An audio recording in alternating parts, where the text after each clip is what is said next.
আজ হলো জগন্নাথ দেবের উল্টো রথযাত্রা। আমি আজ প্রভুকে নিজের হাতে বানিয়ে পরমান্ন আর নারকেল নাড়ু নিবেদন করব।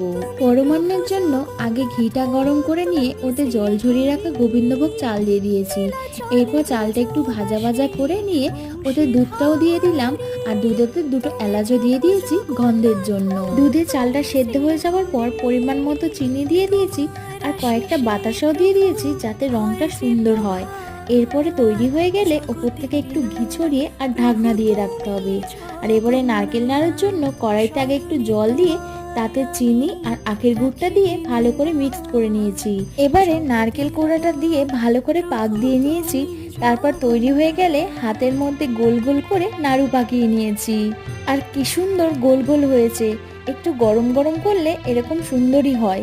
আর তারপর প্রভুকে ভোগ নিবেদন করে ওপর থেকে তুলসী পাতাও দিয়ে দিয়েছি। জয় জগন্নাথ।